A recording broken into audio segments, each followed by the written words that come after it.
Good morning, everyone. This is Jay Tahoe's Fabulous Podcast.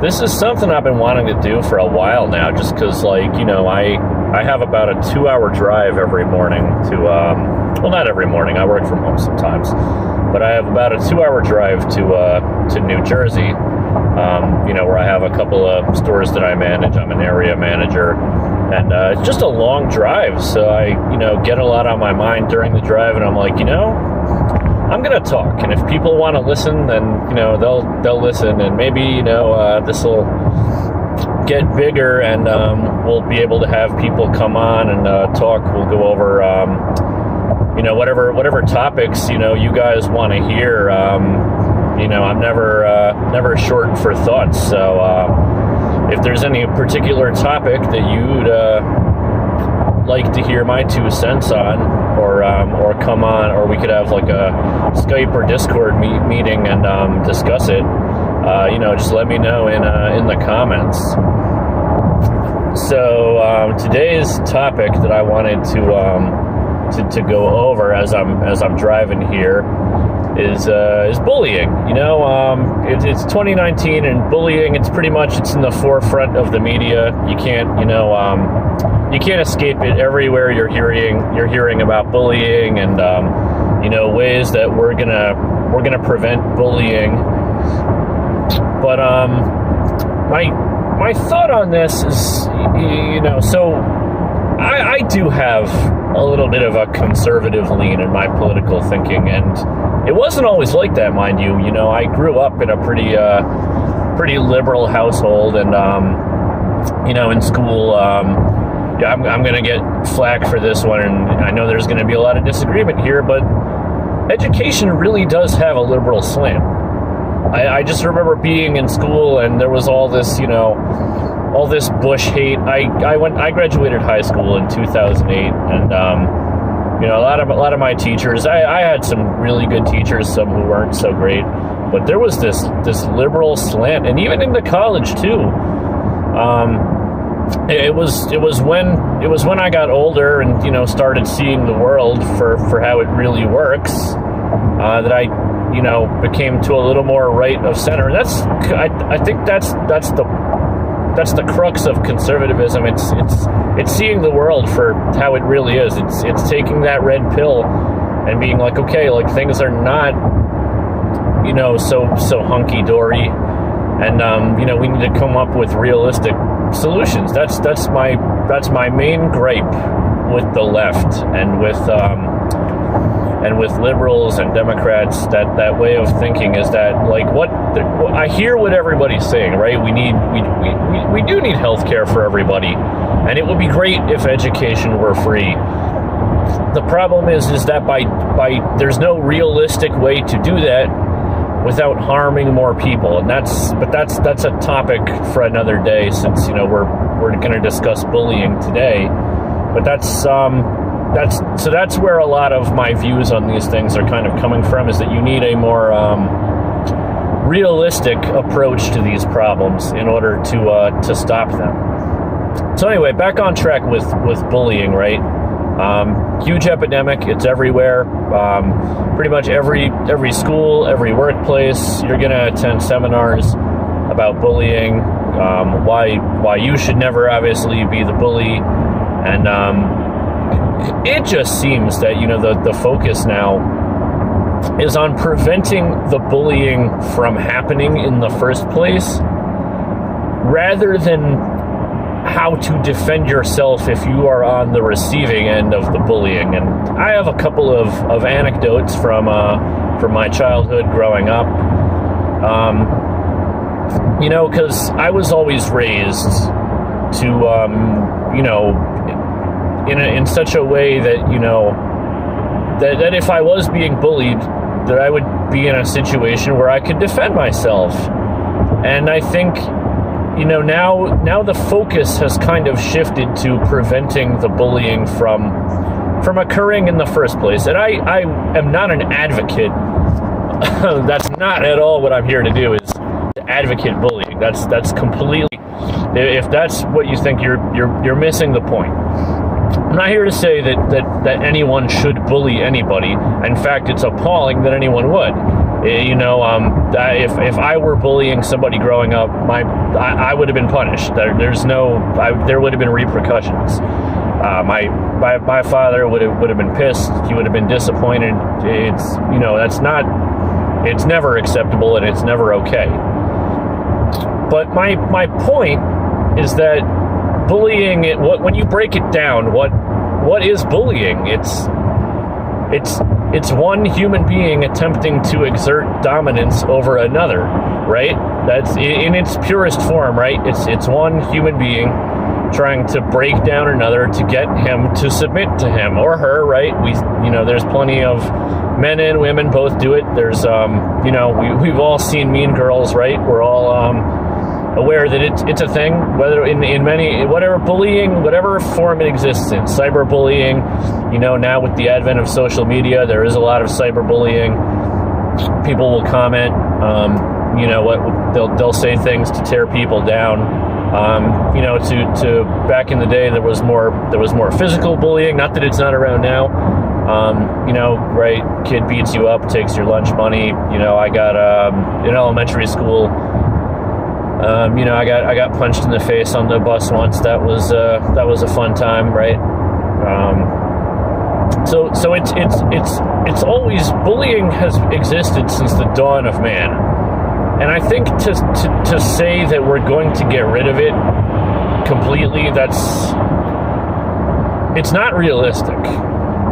Bullying will always, in some way, shape, or form, exist. It's not realistic to eliminate it altogether. I'm not saying that we shouldn't, educate people on it, and we shouldn't discourage it at every turn. We absolutely should, but we need to put also an emphasis. What I don't see anymore is an emphasis on what to do if you are bullied. And again, I was always taught growing up that, you never start it, you never be the aggressor. Because that in itself is inherently wrong, and I'm eternally grateful for my parents for these lessons. But I was also taught that, hey, if somebody's picking on you, you fight back, and you draw a line in the sand, and you don't let anyone cross it. And being an adult, I think that's been an important lesson that's resounded with me. It stayed with me over the years, and it helps you later on in life, because it helps you not, let's say you're facing bullying or not, it helps you not to be taken advantage of, because you know where the line is, and you never cross the line, you never bully anyone else, you never take advantage of anyone else, but you also have that hard line of what is acceptable and what isn't, and when somebody crosses it, you defend yourself, and it's not always by beating them up or firing back. Sometimes it's just sitting them down and having a conversation and saying, hey, I didn't like that comment that you said to me earlier. You made fun of, for me, it was always, growing up, it was always my height, or, I was kind of skinny, so I got picked on for being small a lot. It kind of, ironically, of course, it stopped in high school. I put on some weight, and then everybody, noticed the gains or whatever. That's another thing too, and it's not, not the end-all be-all solution for everybody, but I do recommend, if your self-esteem is feeling low, you get in the gym, and it's not, not to look good for anybody else, but it does wonders for your self-esteem. My first time bench pressing 250 pounds, I felt capable of defending myself. It's just that feeling you have. It's not that you're going to go out and beat someone up. It's just, that feeling like, hey, if somebody tries to mess with me, I can bench press 250 pounds. Like, it won't be easy for them. So I want to go into an anecdote that happened. There's several stories involving bullying that come to mind throughout my life. This one was actually like when I was an adult, and I think what I'd been taught growing up, right, just to draw that line, just to defend yourself, really stuck here. So I am from Long Island, New York, and there was a town called East Patchogue. One of my first managerial positions, I was a manager at Radio Shack. It was it's not around anymore, but it's an electronics retailer. I was about 23, 24 years old, and I was a manager of this store.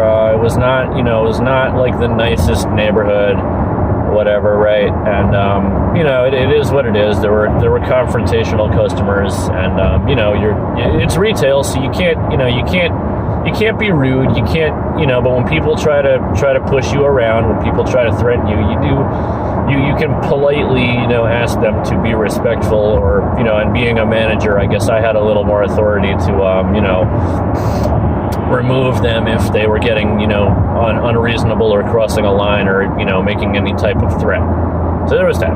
So I had an employee who was probably she was probably about 18 or 19 at the time. I don't really remember, but she had a boyfriend who she was having problems with. They were fighting a lot, and he was a big guy. He must have been, maybe 6'6", 6'7". Like, he was a very big guy. Skinny, like, he was very skinny, but he was very, very tall. And so one day, long story short, they break up. She's had enough, and they break up. And I'm trying to let her just hang out in the back room, because it's an upsetting time, and we're talking about it, whatever. And this guy shows up to the store, and he's trying to talk to, I don't want to, I'm not naming names, we'll just call my employee, we'll call her S. And he starts with I want to talk to S, where is she, da da da da da. So I'm like, hey man, she doesn't want to talk to you, so unless you're here to buy something, you gotta go. This isn't cool. So needless to say, he is getting a little violent, and he's telling me, oh, you better let me see her, you better get out of my face. So I am 5'8". I'm a pretty short dude, but I do have some muscle tone, because I used to go to the gym a lot and stuff. So this guy, this huge, 6'7", 6'6", whatever he was, statuesque man is now in my face, telling me I better let him in the back room. And I think one of the most important things that I did here, mind you, the guy has a huge reach advantage. At the end of the day, it doesn't matter, if I have a little more muscle tone than him, he can probably kick my ass. That's just, I'm not trying to say oh, I'm so tough, I would have kicked his ass. Had anything happened, he probably would have fucked me up pretty bad. I would have probably been hospitalized. It wouldn't have been a good time. But my point here is that, I talked him down. I got him to back off, because when he started saying oh, you better, and I'd known from before, he had put his hands on her, he had hit her, so it was one of those gray areas, right, where I have to do my role as a manager. I can't get into a fight that's instantaneously fired right there. And it's am I going to risk my job for my employee, or but also am I going to do the right thing and make sure that he doesn't kill her, right? Because she was a little 5'2", 115-pound girl. He was, and he's a big 6'6.5" guy. And he was upset. He'd been broken up with. It was, he was not happy. So what I did, and this was the most important part here, was I was maybe up to his chin, and I stood there. I had my back arch standing upright, and I got right into his face too. And I communicated, I did not step back. I communicated that it would look, if you're going to do anything, I will not make it easy for you. I will fight you back. I may, if I can get inside that reach of yours, I might pop you in the kidney a few times and send you to the hospital. you're probably going to mess me up. I'm probably going to walk away with a black eye, maybe whatever else. But I did not communicate fear or submission, and I got into his face and, made it well known that it would be a fight. Like, rather than just backing down and, doing and complying, I stood up for myself. I stood up for my employee, and, and he started walking backwards at that point. His body, and like he kind of slumped, his body language actually became submissive to me. And he starts saying, if you call the cops, I'm going to come beat you up. I'm going to come do X, Y, and Z. I don't remember exactly what he said, but it was all kinds of threats as he's walking backwards. And, he goes out to the car, we call the cops and all that. But my point is, I talked him down. Like, and, I communicated that I will defend myself. Like, I'm not going to attack you, like, as much as I want to. And he was, believe me, deserving. I will get in your face. We will fight if that's what it needs to be. But I'd rather not. I'm not a fan of violence. I don't advocate violence, but I do advocate, if you are attacked, if you are threatened, that you defend yourself. And that's yes, I am a gun owner. I think, like, that's again, it's a topic for another day, right? Gun control and what, citizens should or should not be allowed to have. I think, there does need to be control. I'm going to go into this another time, but, I do think that, like, just having that ability to defend yourself and having that confidence that, like, hey, if I am attacked, if somebody points a gun at me, if somebody, tries to mug me, I have the means to defend myself. That's gonna do you good. It's gonna give you peace of mind. And as long as you're not an aggressive person, as long as you're not going around, threatening people and saying, I'm gonna do X, Y, and Z to you if you don't comply with me, you're just holding the line. And that back again to my first to kind of back to my opening to how I became more conservative over the years. It's that, it's not about being aggressive. It's just about being able to take care of yourself, be that financially, physically, it's just about, being able to, having the means to have the confidence to stand up to somebody who's going to try to, to dominate you, to take you down, and to, extract your resources, whatever it is that they want from you, your time, your resources, whatever it is that they're trying to unrightfully take from you. Because at the end of the day, like, our primal instincts are still there. People still have animalistic instincts, and it's just instinct, right? In the animal kingdom, you look at gorillas, and you have the alpha male who kind of dominates the pack, like he's the boss. And this exists on all kinds of levels, right? It exists in the workplace. This exists in MMA fighting and martial arts, right? You have the big man on campus, the guy who's in charge. But there's different ways of going. You have, like, your classical, your classical brute who gets what he wants by, beating everybody else into submission and taking it from them by force. But you also have, like, your person who just holds their ground. They don't get walked all over. They do what they need to do to make themselves successful, and other people, and they help others. They don't beat people down to get ahead. They actually help others. They want to see others be successful, but they also aren't a pushover. They don't help others succeed by enabling them and doing everything for them. They get them the resources that they need to in order to be successful. And that's me. I've had a lot of management positions, and that's the kind that that's what I like to think I try to be. I try to be that kind of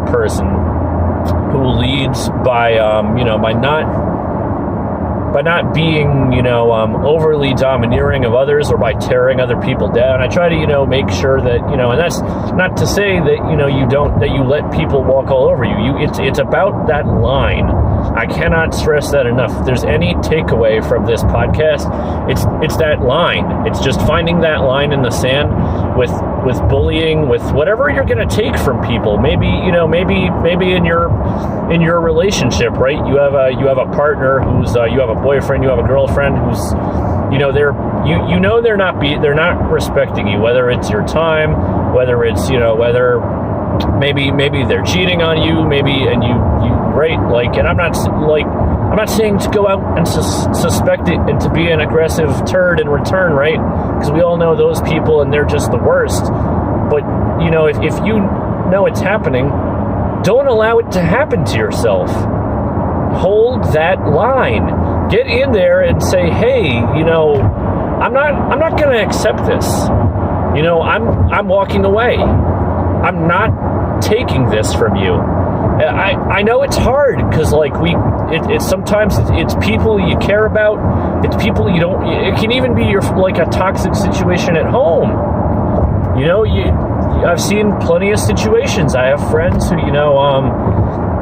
they're being bullied by their family, right? Their own flesh and blood takes advantage, and it's hard because you don't want to walk away from that. And I'm not saying you got to walk away, but do whatever makes people behave in an acceptable manner to you, without being an aggressive jerk. Just tell people hey, this has to change, or I'm going to change, and it's not going to be something you're going to like. Maybe it's I'm going to walk away. Maybe it's I'm doing your grocery shopping for you, and it's not being appreciated, so I'm going to stop. Just hold that line, everybody. That's the biggest takeaway here. The bullying exists. I just don't think it's realistic that we're ever going to make bullying go away. At some point, we just have to say it's kind of in our DNA. As shitty as that sounds, it's in our DNA. And I'm not a perfect angel. I have bullied someone in my life, I'm sure. I've said something that was and I mean, you got to be able to take a joke. I can take a joke. I dish it out at people. That's for sure. You got to be able to take a joke. But I'm sure I have said something with the intent, with the clear-cut intent of hurting someone's feelings. And later on, felt bad. It's human nature. Nobody's all good, and that's that I feel is the elephant in the room with bullying. It's just it's in the forefront, and we're treating it as in the problem is it's an epidemic. We have to stop bullying, but it's always been around. Bullying has always been around in some form of another. It exists in the animal kingdom, and it exists in us. It's just human nature. We do need to curtail it the best that we can. So I'm not saying that we should, take away, educating people on it. We should educate everybody on it. We should make it clear that as a society, we will hold people accountable for doing the bullying. I mean, that's why we have laws, right? That's why we have law and order. That's why we have a justice system. That's why we have a court system. And that's why we have police. It's to protect people who can't protect themselves. And not everybody can protect themselves. There are people, I understand too. I'm using my own personal anecdotal story here about, me going to the gym and making it so that, I could lift more weight. And, and I understand too, 250 pounds, not that impressive. I'm not a big guy, but there are, there's people out there I went to high school with who are hitting, 350 pounds in high school. And, they can obviously defend themselves. They're strong. And there's martial arts that goes, technique and speed goes into it too. But again, a topic for another time. It's just, giving people the confidence and, teaching them to defend themselves, I think should be of equal importance. Because growing up, it really was to me, and I think in life later on now, I don't really have bullying problems anymore in the workplace. My coworkers respect me. My employees respect me. I have, I have a good group of friends. I have a great girlfriend. And I don't feel disrespected really by anybody, because the most of the people who were disrespecting me, I walked away. I did myself. I respected myself and walked it away. And that's what it all boils down to. It's giving people a healthy self-respect. And I know I've gone a little off topic. People can't defend themselves. Not everybody can go to the gym, and there are people who, it's all genetics permitted, right? There are people with genetic potential differs. You're going to have somebody who goes to the gym all the time, and maybe the best that they'll ever be able to do is 180 pounds, and it's not just bench press, right? Maybe the best that they'll ever be able to squat is 200 pounds, right? But again, just by doing it, by going in there, by doing whatever they can to the best of their ability, whether it's learning a new martial art, or learning to shoot a bow and arrow, or even just buying a gun and going to the shooting range, learning how to shoot, learning trigger discipline, learning a way to defend themselves, is going to give that person more confidence, and there's going to be less violence, less bullying in turn. When a bully knows that they're not going to get their way, that they're not going to push someone around, or even like in the workplace, when somebody knows that that the person they're disrespecting is not going to tolerate it, you're going to see a lot less aggression. You're just going to see, my case in point. And another great anecdote is my sister. Again, we won't name her, but she's in the military, and I went down to Texas when she graduated boot camp. In Texas, it's an open carry state. You're allowed to carry a pistol on your hip, as long as you have a permit. The permit, it's a lot easier to get. While in Texas, as opposed to somewhere here like New York, it's not open carry. We have very strict gun laws.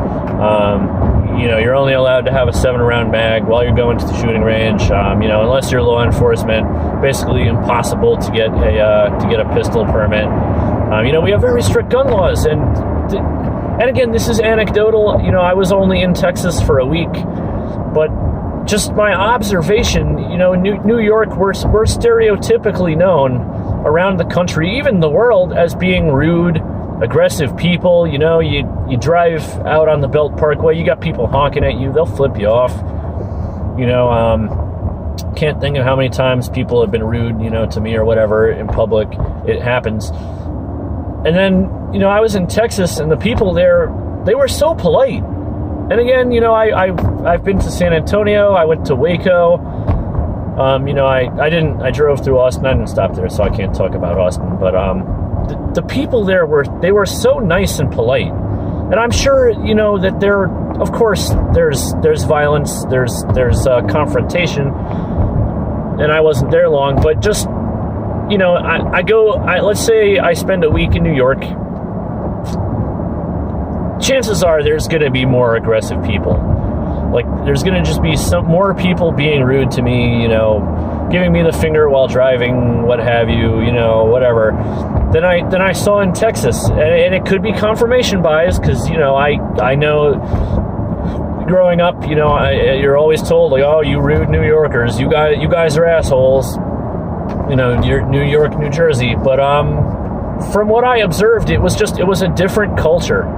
Like, the people were just it was a lot more mellow, and everybody was walking around. You'd see people walking around with a pistol on their hip, just like, oh, hey, Jim, what's up? Just going to get my dog groomed. Oh, cool, Jim, I'm going to go drink beer and, buy a new 44. It was a different culture, and I really think it's just that. I think when it comes to like mitigating violence and mitigating aggression, we have to take human nature into account, and to taking that into account, mutually assured destruction is the best policy, in my opinion. I think that, by just, giving everybody, a more equal and level playing field, because, hey, look, let's be honest, right? Like, if you have a pistol and you know how to use it, it doesn't matter that the person that's trying to fight you is 6'8" and can bench press 350 pounds, right? You have a pistol. If they try to harm you, you'll defend yourself and you'll shoot them. And why would somebody attack you knowing you had a weapon, right? It's mutually assured destruction, right? We learned about that in school. We learned about when it was the arms race, us with Russia, Bay of Kennedy and Bay of Pigs, that, everybody was afraid to attack the other person. That's what kept the Cold War cold. The Cold War didn't have violence. There were no battles in the Cold War. It was a tense time, and I'm glad it's over. I'm glad we didn't, have to grow up during the Cold War, but the Cold War was cold because of mutually assured destruction. We didn't know what capabilities our enemies had. They didn't know what capabilities we had, and nobody wanted to find out. So there was no violence. And I think when it comes down to an individual level, it's the same principle. It's just, if you have mutually assured destruction, whether, if you're the 6'8" kid that can bench press 350 pounds, chances are people aren't being aggressive towards you in the first place, right? At least not physically. Maybe in the workplace, but again, like it's something that as a person, I grew up with not much, stature height-wise. It's something that I've noticed, right? If you are more physically imposing, you will be less. People are less likely to mess with you. Like, people might, if you see the same person, you might not. You could have man A, right, who's 6'4" and 250 pounds, and man B, who's 5'10" and weighs 180 pounds, and man B could be he could be a 6-degree black belt in Muay Thai and Krav Maga and knows how to snap your neck 6 ways through Sunday, and spent 3 years spent 4 years as a Navy SEAL and has been on all these missions and could kill you, but not knowing that, right, most people would opt to mess with man B over man A. Now, obviously, man B obviously could kick the living crap out of man A in that situation, but just based on physical appearance and what people don't know, they're probably going to be more likely to mess with man B, and it would suck for them if they did, because that's not going to end well for them. My point being is that man B is probably going to actually have more confidence, knowing that he's a Navy SEAL, knowing that he knows all these martial arts, and can basically drop somebody with a snap of a finger. He's going to have that confidence. So when he does get messed with, the person messing with him is going to be really sorry really fast. But that's just what it boils down to, is having that confidence, whether it's a martial art or knowing how to shoot, knowing ways to defend yourself, knowing how to use your words to defend yourself. I haven't touched on that, right? Just being educated and intelligent.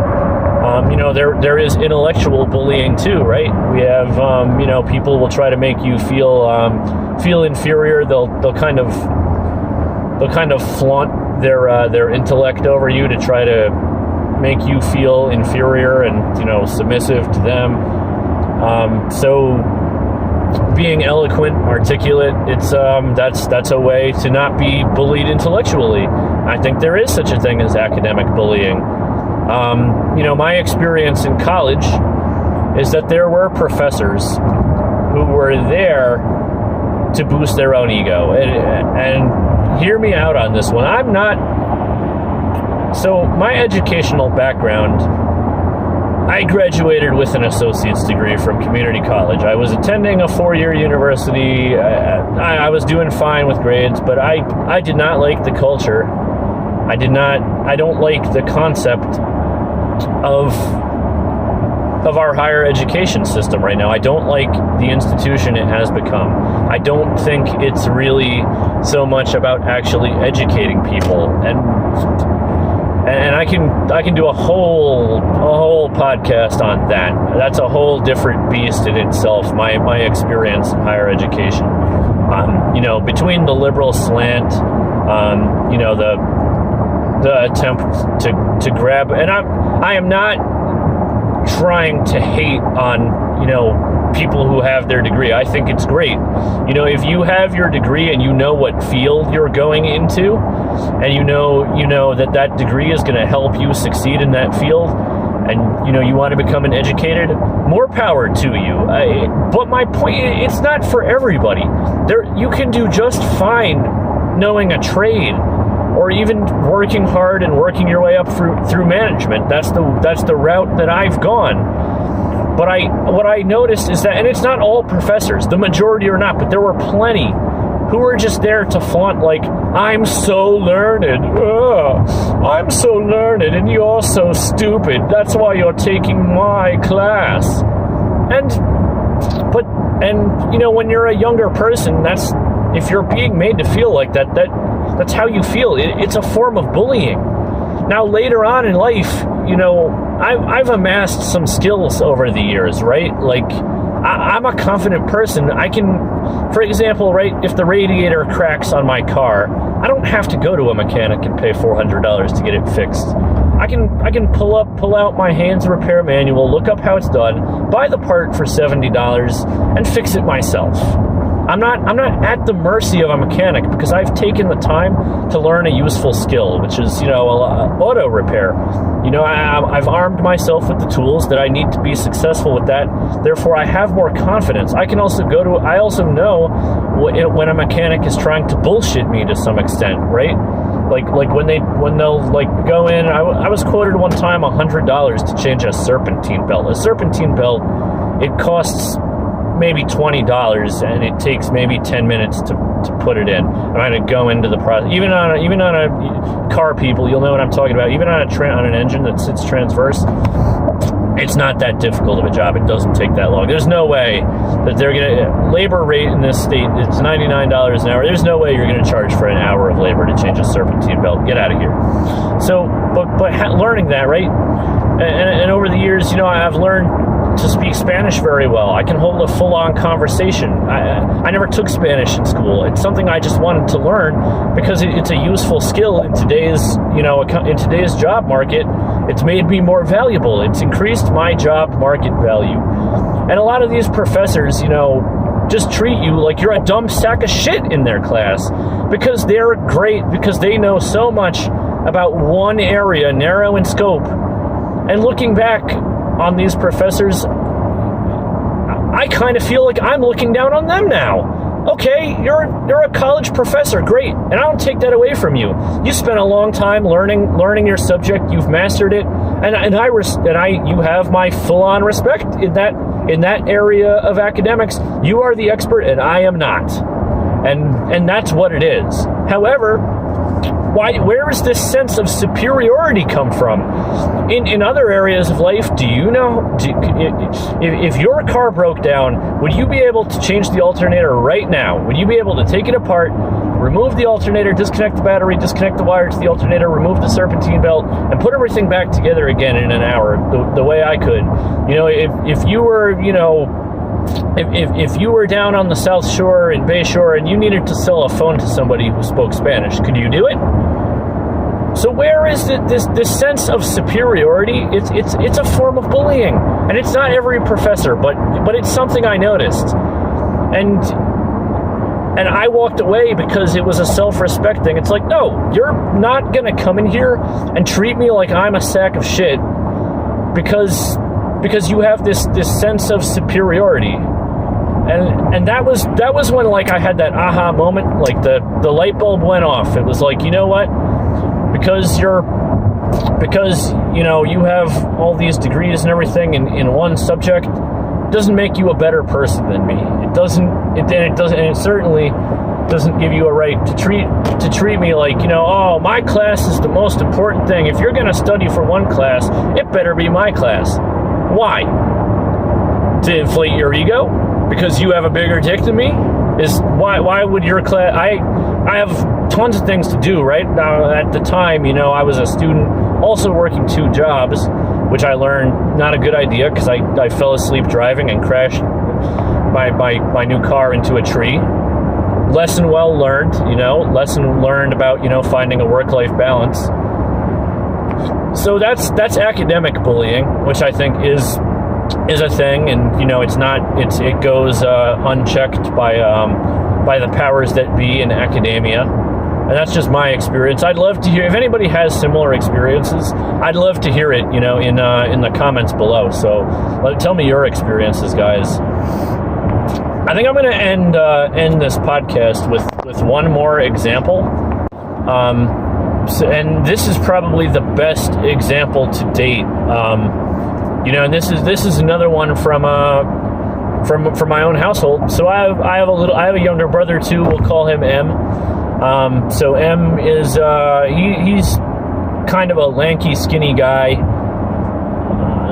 When he was a kid, he was a little on the taller side, but very skinny, very kind of quiet, kept to himself right when he was younger. And but it was the same thing, our dad was kind of like, and my mom too, I'm sure she would agree, was like, hey, we were always taught, you never be the bully.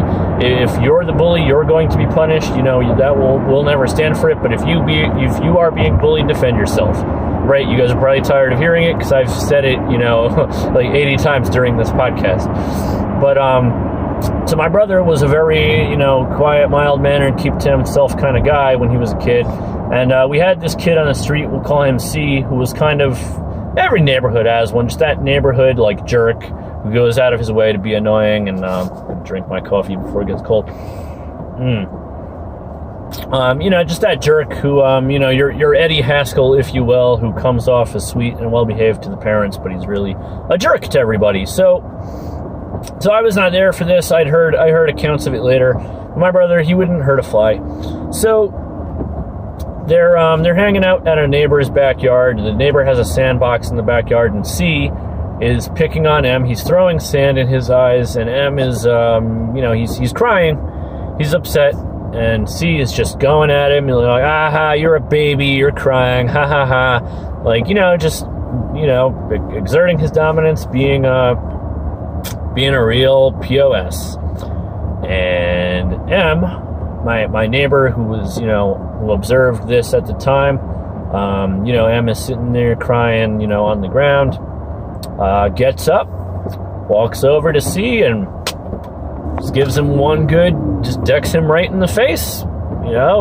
See, at this point, he's got a nosebleed. They were probably, this was a long time ago. They were probably like 7 or 8 years old. I think C was maybe 1 year older than him, so he was a little older, trying to just, be the bigger kid, the bully. So, so my brother decked this kid in the face. That kid's all upset, runs home crying, whatever. So later, C's parents show up and they're outraged. They're like, oh, your son, he's bullying our son. He punched him in the face. And my parents were kind of, shocked. They were like, well, not knowing my brother's temperament, the kind of person he was, you have that reputation, right? They were kind of in disbelief, so they were like, well, wait a minute, let's get his side of the story. So they call my brother down, they're asking what happened, and he said, like, yeah, C was throwing sand in my eyes, and he was picking on me, and I got up and I punched him. He's like, I just needed to make him stop, and my parents were, they're. Again, I don't know the verbatim. It was a long time ago, but it was something to the effect of, hey, if that's true, then he's not going to give an apology because your son was picking on him. He wasn't bullying your son. Your son was bullying him, and he merely defended himself. And it was at that moment I was really proud of my family. I was really proud of my mom and my dad and my brother. They I think that's the best possible way that situation could have been handled, is that, nobody should have to feel apologetic for defending themselves. That's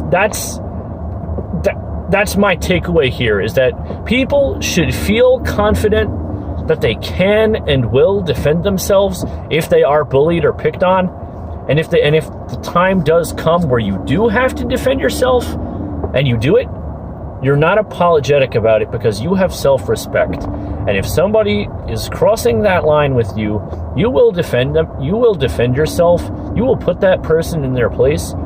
You know, you won't, that'll be the end of it, but you will not be apologetic. And that's my takeaway here, guys. So I'm going to end the podcast on that note. Put your questions, your comments in the comments below. I hope this takes off. I hope I hope you guys liked listening to what I have to say. I'm still about 45 minutes from where I need to go. Oh, Jesus. But yeah, everybody enjoy your day, and we'll be doing more podcasts. So stick around. This has been Jay Tahoe's Fabulous Podcast.